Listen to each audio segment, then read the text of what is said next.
Hi hello നമസ്കാരം, ഏവർക്കും എന്റെ ചാനലിലേക്കും എന്റെ വീഡിയോയിലേക്കും വീണ്ടും വീണ്ടും വീണ്ടും സ്വാഗതം. അപ്പൊ ഞാനൊരു പടം റിലീസായി അന്ന് തന്നെ പോയി കണ്ടു, പക്ഷെ എനിക്ക് റിവ്യൂ ഇടാനായിട്ട് സാധിച്ചില്ല. Actually was busy A little bit and ഇന്നാണ് അതിനുള്ള സമയം കിട്ടിയത്. സോ എന്തായാലും ഇപ്പൊ ഞാൻ ആദ്യത്തെ ദിവസം തന്നെ അപ്ലോഡ് ചെയ്തുകൊണ്ട് ആരും ചാടി കയറിയൊന്നും അങ്ങ് കണ്ട അഭിപ്രായം ഒന്നും പറയുന്ന ചാനലല്ല എന്റെ, അതുകൊണ്ട് തന്നെ എനിക്ക് സൗകര്യം അപ്ലോഡ് ചെയ്താൽ മതി. എനിവേ, അതിന്റെ ഫ്രഷ്നസ് പോകുന്നതിന് മുമ്പ് തന്നെ പറയാമെന്ന് വിചാരിച്ചു. Yes, it is about Dominic's and the ladies purse. അതാണ് ആ ഒരു Dominic's and the ladies purse അല്ലെ. ആ പേര് കേൾക്കുമ്പോൾ തന്നെ ലോങ് ആയിട്ടുള്ള ഒരു എന്താ പറയാ, മമ്മൂക്കയുടെ പടമാണെന്ന് ഞാൻ റിലീസ് ഉണ്ടെന്ന് അറിയുന്നത് പോലും, അത് ഇങ്ങനൊരു പടമുണ്ടെന്ന് അറിയുന്ന പോലെ ആക്ച്വലി വെനസ്ഡേ എൻ്റെ ഒരു സുഹൃത്ത്, യൂട്യൂബർ സുഹൃത്ത് വിളിച്ച് പറയുമ്പോഴാണ് ശരിയോ ഒന്ന് പോയി കാണണം, എന്തായാലും റിവ്യൂ ചെയ്യണം, ചെയ്യാതിരിക്കരുത് എന്ന് പറയുമ്പോഴാണ്. So Dominic and the ladies purse, അത് ഗൗതം വാസുദേവ മേനോൻ. എനിക്ക് എന്റെ ഡയറക്ടറെ കണ്ടപ്പോഴാണ് കുറെ കൂടെ ഞാനൊന്ന് ഞെട്ടിയത്. മിസ്റ്ററി കോമഡി ത്രില്ലർ എന്ന ജോണറിലാണ് വന്നിരിക്കുന്നത്. But Mammookka's always excellent, intelligent, brilliant, അത് പറയാതിരിക്കാൻ പറ്റത്തില്ല. പക്ഷേ ഗൗതം വാസുദേവ മേനോനെ പോലെ ഒരാള് എന്തിനാണ് ഇങ്ങനെയുള്ള സാധനങ്ങളൊക്കെ എടുത്തു വെച്ചിട്ട് പടം എടുക്കുന്നതെന്ന് ചോദിച്ചാൽ എനിക്ക് അറിഞ്ഞൂടാ. അദ്ദേഹം അത് ആക്ട് ചെയ്യുന്നുണ്ട്, ബട്ട് അദ്ദേഹം എനിക്ക് തോന്നുന്നു കുറെ കൂടെ ഡയറക്ടർ സംവിധായകൻ എന്നതിനേക്കാൾ കൂടുതൽ അദ്ദേഹത്തിന്റെ ആക്ടിങ് വലിയ കുഴപ്പമില്ലാന്ന് എനിക്ക് തോന്നുന്നു. സംവിധാനം അദ്ദേഹത്തിന്റെ മോശമൊന്നല്ല, അദ്ദേഹത്തിന് എപ്പോഴും റൊമാൻസ് ആണ് നല്ലത്, സട്ടിൽ റൊമാൻസ്. എന്താ പറയുന്ന ഒരു പൂങ്കാറ്റ് പോലെ, അല്ലെങ്കിൽ ഒരു നമ്മളെ എന്താണ് തഴുകി ഉണർത്തുന്ന കാറ്റൊക്കെ പോലത്തെ റൊമാൻറ്റിക് പടങ്ങളാണ് ഗൗതം വാസുദേവ മേനോനെ പറ്റിയ പടം. അദ്ദേഹത്തിന് പറ്റിയ ഒരു സാധനമല്ല ഒരു ത്രില്ലർ എന്ന് പറയുന്നത്. അതായത് ഇതിനകത്ത് പറയുമ്പോൾ ജോണർ എന്ന് പറയുമ്പോൾ മിസ്റ്റിക് കോമഡി ത്രില്ലർ എന്നൊക്കെ പറയുമ്പോഴും ഇതിനകത്ത് കോമഡി ആയിട്ട് കുറച്ച് ഡയലോഗ്സും കാര്യങ്ങളൊക്കെ ഉണ്ട്. പക്ഷെ എന്നാലും അതൊരു കോമഡി ആയിട്ട് നമുക്ക് തോന്നിയില്ല. Second half is better than first half എന്നാണെങ്കിൽ പറയാം. ഫസ്റ്റ് ഹാഫ് ഭയങ്കര ലാഗാണ്, സെക്കൻഡ് ഹാഫ് കുഴപ്പമില്ല. ബട്ട് അത് എടുത്തു പറയേണ്ട ഒരു ക്യാരക്ടർ, അത് ഒരു ഗൗതം വാസുദേവനോട് കണ്ടുപിടുത്തമാണ്. ഇതിനു മുമ്പ് ഞാൻ അവരെ വേറൊന്നിലും കണ്ടിട്ടില്ല. സുഷ്മിത ഭട്ട് കൊള്ളാം, ആ ഒരു പൊളിച്ചു. എനിക്ക് അവരോട് ഭയങ്കര സ്ക്രീൻ പ്രസൻസ് കൊണ്ടും അവരുടെ ആക്ടിങ് കൊണ്ടും അവർ കൊടുത്തിരിക്കുന്ന റോൾ കൊണ്ടും അതൊരു ഗംഭീര സെലക്ഷൻ ആയിപ്പോയി. ഗംഭീര ആയിട്ടുള്ള ചോയ്സ് ആയിരുന്നു ഗൗതം വാസുദേവനോന്റെ. ബട്ട് അതല്ലാതെ ഒഴിച്ചാൽ ഇതൊരു വളരെ എന്താ പറയുന്ന ഈ നനഞ്ഞ പടക്കം എന്നൊക്കെ പറയില്ല, അതുപോലെ ആയിപ്പോയി. അങ്ങനെയാണ് എനിക്ക് ഫീൽ ചെയ്തത്. പടം മോശമാണെന്നല്ല, നമുക്കൊരു ആവറേജ് ആയിട്ടുള്ള ഒരു റേറ്റിംഗ് അസ് എ വ്യൂവർ എന്ന നിലയിൽ ഞാൻ കൊടുക്കത്തുള്ളൂ അതിന്. കാരണം ഞാൻ അങ്ങനെ ഭയങ്കര വ്യൂവറോ അല്ലെങ്കിൽ ഇതിനെ ഞാൻ വലിയ സിനിമ ക്രിട്ടിക്കോ ഒന്നും അല്ല. ബട്ട് കുറെ കാലങ്ങളായിട്ട് സിനിമ റിവ്യൂ ചെയ്യുന്ന ഒരാൾ എന്ന നിലയിൽ ഞാൻ പറയുവാണ്, അദ്ദേഹത്തിന്റെ പടങ്ങൾ കുറേയധികം കാണും. ഗൗതം വാസുദേവന്റെ പടങ്ങൾ എനിക്കിഷ്ടമാണ്. എല്ലാവർക്കും അറിയാം അദ്ദേഹത്തിന്റെ സിനിമകളിലെ പാട്ടുകൾ അടിപൊളിയായിരിക്കും എല്ലായ്പ്പോഴും.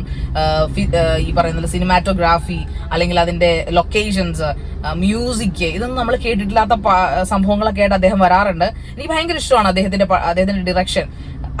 റൊമാൻറ്റിക് ഡയറക്ടർ എന്ന നിലയിൽ അദ്ദേഹം പൊളിയാണ്. റൊമാൻറ്റിക് ഫിലിംസിന്റെ നമ്മൾ ഇതുവരെ കാണാത്ത, എന്നാൽ നമ്മുടെ ഹൃദയത്തിന്റെ ലോലതലങ്ങളെയൊക്കെ തട്ടി ഉണർത്തുന്ന ഒരു സംവിധാനമാണ് അദ്ദേഹം. പക്ഷെ ഒരിക്കലും എനിക്ക് തോന്നുന്നില്ല ഒരു ത്രില്ലർ ചെയ്യാനുള്ള ഒരു എന്താ പറയുക കപ്പാസിറ്റി ആണോ.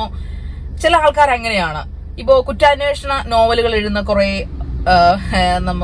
റൈറ്റേഴ്സ് നമുക്കുണ്ടായിരുന്നു അല്ലെ. ഇപ്പോ ഷെർലക് ഹോംസ്, അദ്ദേഹം റൊമാൻറ്റിക് കോമഡി എഴുതി എങ്ങനെയിരിക്കും?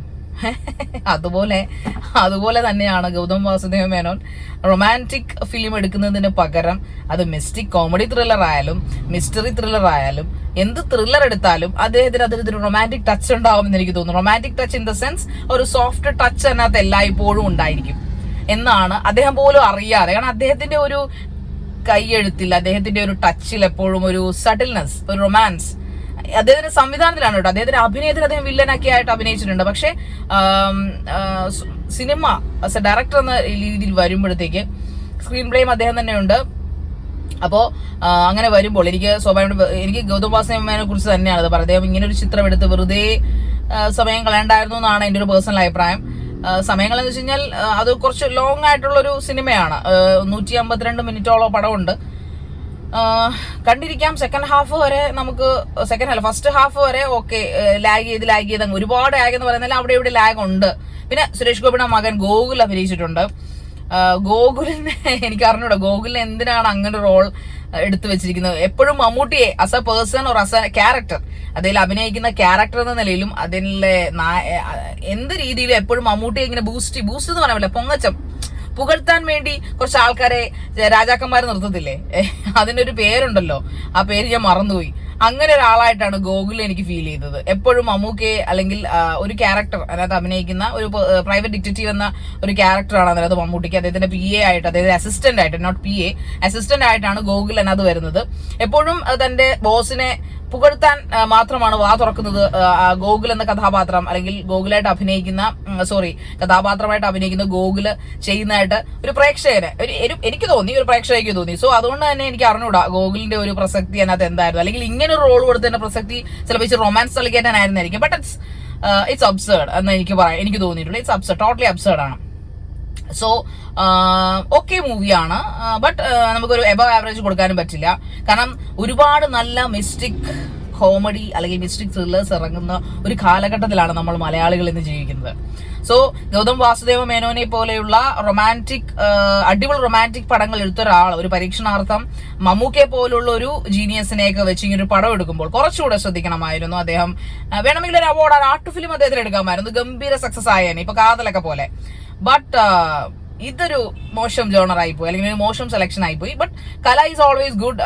Kalam in the sense art form എപ്പോഴും ഗുഡ് തന്നെയാണ്. പക്ഷെ അതെങ്ങനെ ഒരാളുടെ ടച്ച്, ഒരു ശില്പിയുടെ അല്ലെങ്കിൽ ഒരു ചിത്രകാരന്റെ ചിത്രം അയാളുടെ ടച്ചിങ്സ് പോലെ ഇരിക്കും, അയാൾ തൊടുന്നത് പോലെ ഇരിക്കും, അയാൾ വരയ്ക്കുന്നത് പോലെ ഇരിക്കും. കുളവാക്കണോ അതിന്റെ ഒരു കംപ്ലീറ്റ്നെസ്. സോ ഒരു കംപ്ലീറ്റ്നെസ് ഇല്ലായിരുന്നു എന്നാണ് എനിക്ക് പേഴ്സണലി ഫീൽ ചെയ്തത്. സോ ഇനിയെങ്കിലും അദ്ദേഹം ശ്രദ്ധിക്കുക, ഇങ്ങനെയുള്ള പടങ്ങൾ ചെയ്യുമ്പോൾ ദയവായി അദ്ദേഹത്തിന്റെ ജോണറിലുള്ള പടങ്ങൾ തന്നെ ചെയ്യാൻ ശ്രമിക്കുക. വെറൈറ്റി ആയിട്ടുള്ള ജനങ്ങൾ ഇഷ്ടപ്പെടും. ഓഫ് കോഴ്സ് ഗൗതം വാസുദേവന മേനോന്ന് പറയുമ്പോൾ ഒരു സിഗ്നേച്ചർ ഉറപ്പായിട്ടും ഉള്ളതാണ് in the field of romance. So Devi ഇത് ഈ മിസ്റ്ററി എടുത്തിട്ട് പൂശരുത്, അല്ലെങ്കിൽ അതുപോലെ വർക്കൗട്ട് ചെയ്തിട്ട് ചെയ്യുക. നമ്മൾ ആരും അല്ല ഇതും പറഞ്ഞ ഒരു സംവിധായകയോ സിനിമാ ഫീൽഡിലോ ഒന്നും ഒരാളും അല്ല. ബട്ട് ഒരു പ്രേക്ഷക എന്നല്ല എനിക്ക് സദയം താങ്കളോട് പറയാനുള്ളത് അത് തന്നെയാണ്. മമ്മൂക്കിയെ കുറിച്ചൊന്നും പറയാനില്ല, എനിക്ക് അതിനകത്ത് ആക്ടേഴ്സിനെ കുറിച്ചൊന്നും പറയാനില്ല. But apart from Sushmita, it was A great selection and okay good. അപ്പൊ എന്തായാലും തിയേറ്ററിലൊക്കെ പോയെന്ന് ജസ്റ്റ് കാണുക, കണ്ടു നോക്കുക. എനിക്ക് ഇഷ്ടപ്പെട്ടെങ്കിൽ ലൈക്ക് ചെയ്യൂ, എനിക്ക് സബ്സ്ക്രൈബ് ചെയ്യൂ എന്നേ പറയാനുള്ളൂ. ഇഷ്ടപ്പെട്ടില്ലെങ്കിൽ എനിക്ക് കുഴപ്പമൊന്നുമില്ല. നിങ്ങൾ എന്റെ വീഡിയോ ഇഷ്ടപ്പെട്ടിരിക്കുന്നത് ഒരു നിർബന്ധമില്ല. ഞാൻ എന്റെ അഭിപ്രായങ്ങളാണ് വന്നിരുന്നു പറയണത്. ഓക്കെ, അപ്പോൾ അടുത്ത മൂവിന്റെ വിശേഷങ്ങളുമായിട്ട് വരുന്നവരേക്കും bye bye from speech maker.